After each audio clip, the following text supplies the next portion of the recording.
નમસ્કાર દર્શક મિત્રો, હું છું રૂપલ લુણીચિયા. સંપૂર્ણ ન્યૂઝમાં આપનું સ્વાગત છે.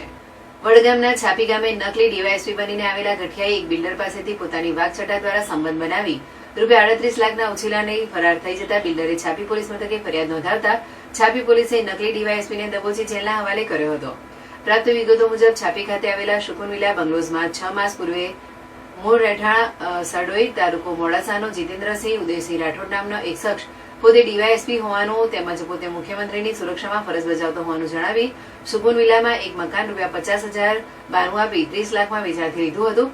જોકે મકાનનું કામ અધૂરું હોવાના કારણે અન્ય મકાન ભાડે રાખી પરિવાર સાથે રહેતો હતો અને અવારનવાર બિલ્ડરની ઓફિસમાં આવીને બેસતો હતો.